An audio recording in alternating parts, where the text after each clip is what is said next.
சித்தருக்கெல்லாம் சித்தர் சிவனே போற்றி. நம்மளோட பதிவுகள்ல இதுவரைக்கும் 12 ராசிகளுக்குமான செப்டம்பர் மாத ராசி பலன்களை பார்த்துட்டு வந்தோம்.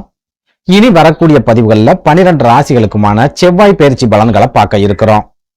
செவ்வாய் பயிற்சியை பத்தி நம்ம எதுக்காக பார்க்கணும்? சனி பயிற்சி நமக்கு ரொம்பவே முக்கியம். ராகு கேதுக்களோட பயிற்சியும் ரொம்ப முக்கியம். அதே போல குரு பகவானோட குரு பயிற்சியும் ரொம்ப முக்கியமானது அப்படின்னு சொல்லலாம்.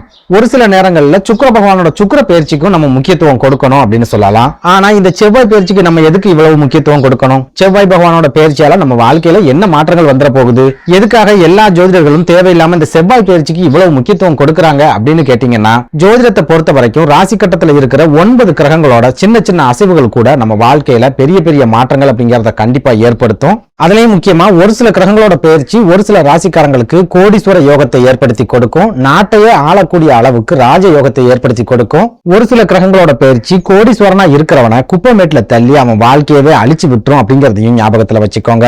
இதனால இது சாதாரண செவ்வாய் பயிற்சி தானே அப்படின்னு கடந்து போகாம உங்களோட ராசிக்கு இந்த செவ்வாய் பயிற்சி என்ன மாதிரியான மாற்றங்களை கொடுக்கும், ஏதாவது பாதிப்புகளை கொடுக்குமா அப்படிங்கறத தெரிஞ்சுக்கிறதுக்கு முயற்சி பண்ணுங்க. அதுலயும் முக்கியமா இந்த செவ்வாய் பயிற்சி உங்களுக்கு ஏதாவது பாதிப்புகளை கொடுக்கும் அப்படின்னா அந்த பாதிப்புகளை எப்படி குறைக்கலாம் அப்படிங்கறதையும் நீங்க கண்டிப்பா தெரிஞ்சே ஆகணும். அதுலயும் முக்கியமா இந்த செவ்வாய் பகவானை பொறுத்த வரைக்கும் இவரை பூமி காரகன் அப்படின்னு சொல்லுவாங்க, ரத்த காரகன் அப்படின்னு சொல்லுவாங்க, சகோதர காரகன் அப்படின்னு சொல்லுவாங்க.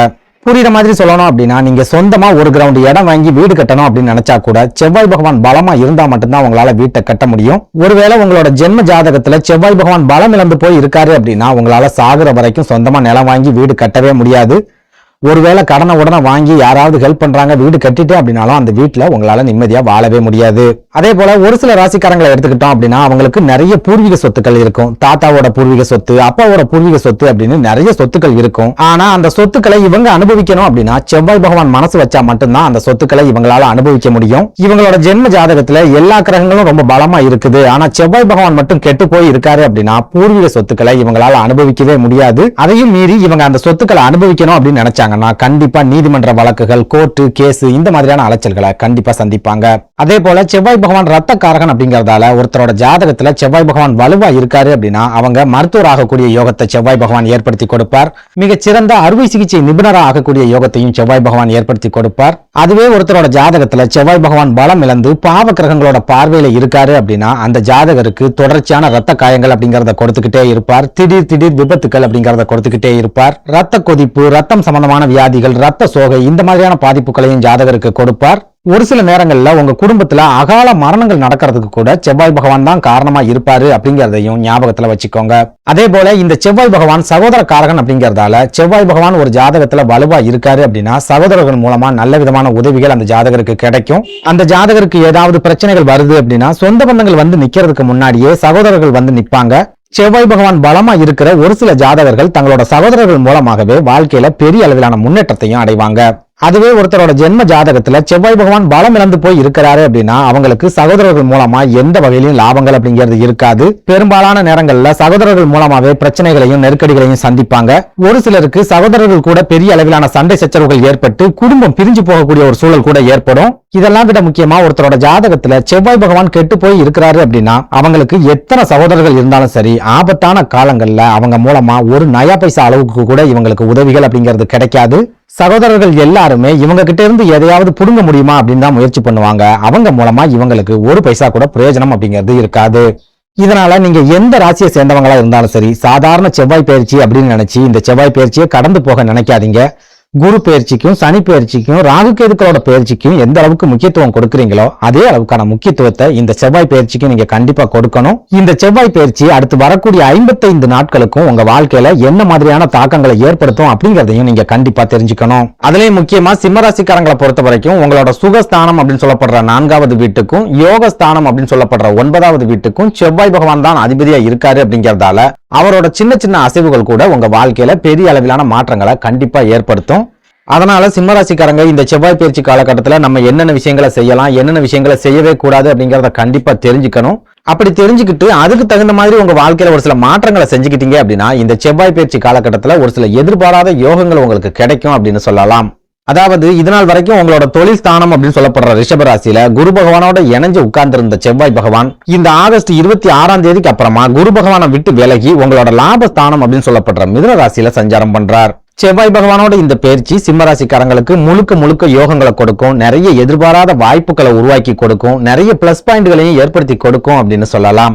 குறிப்பா யோகாதிபதி லாபஸ்தானத்துல இருக்காரு அப்படின்னாலே உங்க கையை விட்டு போன ஒரு சில விஷயங்கள் மறுபடியும் உங்க கைகளுக்கு வந்து சேரப்போகுது அப்படின்னு அர்த்தம். இதனால கடந்த காலங்கள்ல நீங்க தவற விட்ட ஒரு சில வாய்ப்புகள் மறுபடியும் உங்களை தேடி வரப்போகுது. அப்படி வரக்கூடிய வாய்ப்புகளை நீங்க கெட்டியா புடிச்சுக்கிட்டீங்க அப்படின்னா அடுத்து வரக்கூடிய 45 நாட்கள்ல கண்டிப்பா உங்க வாழ்க்கையில நல்ல விதமான முன்னேற்றங்களை எதிர்பார்க்கலாம். அதுலயும் முக்கியமா பூமிக்காரகனான செவ்வாய் பகவான் லாபஸ்தானத்துல இருக்கக்கூடிய இந்த காலகட்டத்துல நீங்க நிலங்கள் வாங்கக்கூடிய வாய்ப்புகள் அப்படிங்கிறது உங்களுக்கு உருவாகும், வீடு வாங்கக்கூடிய வாய்ப்புகள் அப்படிங்கிறது உங்களுக்கு கிடைக்கும். கடந்த காலங்கள்ல உங்களோட பூர்வீக சொத்துக்களை வித்துட்டு இப்ப அதை நினைச்சு நீங்க கவலைப்பட்டு இருந்தீங்க அப்படின்னா அடுத்து வரக்கூடிய 45 நாட்கள்ல அந்த சொத்துக்கள் திரும்பவும் உங்க கைகளுக்கு வந்து சேரக்கூடிய பொன்னான வாய்ப்புகள் உருவாகும். சொந்த தொழில் செய்யறவங்களுக்கு தொழில் ரீதியா நல்ல விதமான முன்னேற்றங்கள் கிடைக்கும், லாபங்கள் அப்படிங்கிறது படிப்படியா அதிகரிக்க ஆரம்பிக்கும். விவசாயம் சம்பந்தமான பணிகள்ல இருக்கிறவங்க நல்ல விதமான விளைச்சல்களை எடுக்க முடியும், விவசாயத்துல இருந்து வரக்கூடிய நெருக்கடிகள் படிப்படியா குறைய ஆரம்பிக்கும். இதெல்லாம் விட முக்கியமா நீங்க சந்திச்சுட்டு வரக்கூடிய உடல் ஆரோக்கிய பாதிப்புகள்ல இருந்தும் நல்ல விதமான நிவாரணம் கிடைக்கக்கூடிய ஒரு காலகட்டமாவே இந்த செவ்வாய் பயிற்சி காலகட்டம் இருக்கும் அப்படின்னு சொல்லலாம். இன்னும் புரியுற மாதிரி சொல்லணும் அப்படின்னா உங்களோட ஜென்ம ஜாதகத்துல செவ்வாய் பகவான் வலுவான ஒரு அமைப்புல இருக்காரு அப்படின்னா இந்த செவ்வாய் பயிற்சி உங்களுக்கு அரசியல் ரீதியான நல்ல விதமான முன்னேற்றங்களை கொடுக்கும், அரசு ஆளக்கூடிய யோகத்தை கொண்டு வரும். பண இழப்பு, பண நெருக்கடி, கடன் தொல்லைகள் இந்த மாதிரியான பிரச்சனைகள் எல்லாம் விலகி உங்க கைகள்ல பணப்புழக்கம் ரொம்பவே சிறப்பான முறையில் அதிகரிக்கும். முக்கியமா உங்க தாயாரோட உடல் ஆரோக்கியத்திலையும் இந்த செவ்வாய் பயிற்சி நல்ல விதமான முன்னேற்றங்களை ஏற்படுத்தி கொடுக்கும்.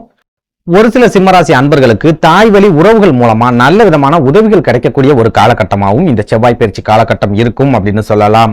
இதனால நீங்க வீடு வாங்கணும் அப்படிங்கிற திட்டம் வச்சிருந்தாலும் சரி, நிலங்கள் வாங்கணும் அப்படிங்கிற திட்டம் வச்சிருந்தாலும் சரி, இந்த 45 நாட்கள்ல தாராளமா அந்த திட்டத்தை செயல்படுத்தலாம், எந்த விதமான பிரச்சனைகளும் உங்களை நெருங்காது. அதே போல உங்களோட தொழில் அல்லது வியாபாரத்துல ஏதாவது மாற்றங்களை செய்யணும், முதலீடுகளை அதிகப்படுத்தணும் அப்படின்னு நினைச்சாலும் அடுத்து வரக்கூடிய 45 நாட்களும் உங்களுக்கு பொன்னான காலமா இருக்கும் அப்படின்னு சொல்லலாம். அதே நேரம் சிம்மராசிக்காரங்களை பொறுத்த வரைக்கும் சனி பகவான் கண்டக சனியா இருக்கிறாரு அப்படிங்கறதால குடும்ப வாழ்க்கையில பிரச்சனைகள் அப்படிங்கிறது தொடர்ச்சியா இருந்துகிட்டே தான் இருக்கும். இந்த செவ்வாய் பயிற்சி உங்க குடும்ப வாழ்க்கையில எந்த விதமான மாற்றங்களையும் கொண்டு வராது, எந்த விதமான சந்தோஷங்களையும் ஏற்படுத்தி கொடுக்காது. தொழில் முன்னேற்றம் கிடைக்கும், பண வரவு சிறப்பா இருக்கும், கடன் சம்பந்தமான நெருக்கடிகளை நீங்க குறைக்கலாம். ஒரு சிலருக்கு வீடு வாங்கக்கூடிய யோகமும் வாகனங்கள் வாங்கக்கூடிய யோகமும் கிடைக்கும். ஆனாலும் உங்களோட குடும்ப வாழ்க்கையில பிரச்சனைகள் அப்படிங்கிறது கண்டிப்பா இருந்துகிட்டே தான் இருக்கும். குடும்ப வாழ்க்கையில ஏற்படக்கூடிய பிரச்சனைகளால நீங்க மன அழுத்தத்தை சந்திக்கக்கூடிய ஒரு காலகட்டமாகவும் அடுத்து வரக்கூடிய 45 நாட்களும் இருக்கும் அப்படின்னு சொல்லலாம். இதனால சிம்மராசி அன்பர்கள் உங்களோட தொழில ஏற்படக்கூடிய பிரச்சனைகளை எந்த ஒரு சூழல்லையும் குடும்பத்துக்குள்ள கொண்டு வராதீங்க, குடும்பத்துல ஏற்படக்கூடிய பிரச்சனைகளை எந்த ஒரு சூழல்லையும் தொழிலுக்குள்ள கொண்டு போயிடாதீங்க. குடும்பம் வேற தொழில் வேற அப்படிங்கறத ரொம்ப பெர்ஃபெக்ட்டா பிரிச்சுக்கிட்டு சரியா ஒரு கோடை போட்டு அந்த கோட்லயே நீங்க போய்கிட்டு இருக்கீங்க அப்படின்னா அடுத்து வரக்கூடிய 45 நாட்களும் கண்டிப்பா உங்களுக்கு தொழில் ரீதியான முன்னேற்றங்கள் அப்படிங்கிறது கிடைச்சே தீரும். அடுத்ததா படிக்கிற மாணவர்களை எடுத்துக்கிட்டோம் அப்படின்னா இந்த 45 நாட்களும் உங்களுக்கு ஒரு அதிர்ஷ்டகரமான காலம் அப்படின்னு சொல்லலாம். நீங்க என்ன படிக்க நினைக்கிறீங்களோ அந்த படிப்பை உங்களால படிக்க முடியும், படிக்கிற விஷயங்கள் உங்க மனசுல ரொம்ப இலகுவா பதியும். படிப்புல ஆர்வமே இல்லாம இருக்கிற மாணவர்களுக்கு கூட மத்தவங்கள மாதிரி நம்மளும் படிக்கணும், நல்ல நிலைமைக்கு வரணும் அப்படிங்கிற ஒரு எண்ணம் ஏற்படும். முக்கியமா சிம்ம ராசியில பிறந்த மாணவர்கள் அவங்க வாழ்க்கையோட லட்சியம் என்ன அப்படிங்கறத தேர்ந்தெடுக்கக்கூடிய ஒரு காலகட்டமாகவும் இந்த 45 நாட்களும் இருக்கும் அப்படின்னு சொல்லலாம். அடுத்ததா சிம்ம ராசி பெண்களை எடுத்துக்கிட்டோம் அப்படின்னா அதுலயும் முக்கியமா திருமணமான பெண்களை எடுத்துக்கிட்டோம் அப்படின்னா நான் முன்னாடியே சொன்ன மாதிரி இந்த செவ்வாய் பயிற்சி உங்களோட குடும்ப வாழ்க்கையில எந்த விதமான மாற்றங்களையும் கொண்டு வராது அப்படிங்கறதால கணவன் மனைவிக்கிடையே ஏற்படக்கூடிய பிரச்சனைகள் அப்படிங்கிறது கண்டிப்பா தொடர்ச்சியா இருந்துகிட்டே தான் இருக்கும். அதனால நீங்க விட்டு கொடுத்து பொறுமையா போக வேண்டிய ஒரு காலமா தான் இந்த 45 நாட்களும் இருக்கும். அதே நேரம் இந்த 45 நாட்களும் நீங்க பிறந்த வீட்டுல இருந்து உங்களுக்கு சிறப்பான ஆதரவு அப்படிங்கிறது கிடைக்கும். உங்களோட சகோதர சகோதரிகள் நல்ல விதமான உதவிகளை உங்களுக்கு செய்வாங்க. உங்க புகுந்த வீட்டுல கிடைக்காத மன நிம்மதியும் சந்தோஷமும் பிறந்த வீட்டுல கட்டாயமா கிடைக்கும் அப்படின்னு சொல்லலாம். சுருக்கமா சொல்லணும் அப்படின்னா சிம்மராசிக்காரங்களுக்கு இந்த செவ்வாய் பயிற்சி தொழில் ரீதியாகவும் உத்தியோக ரீதியாகவும் நல்ல விதமான முன்னேற்றங்களை கொடுக்கும். அதே நேரம் குடும்ப வாழ்க்கையில எந்த விதமான மாற்றங்களையும் ஏற்படுத்தாது அப்படின்னு சொல்லலாம். நன்றி, வணக்கம்.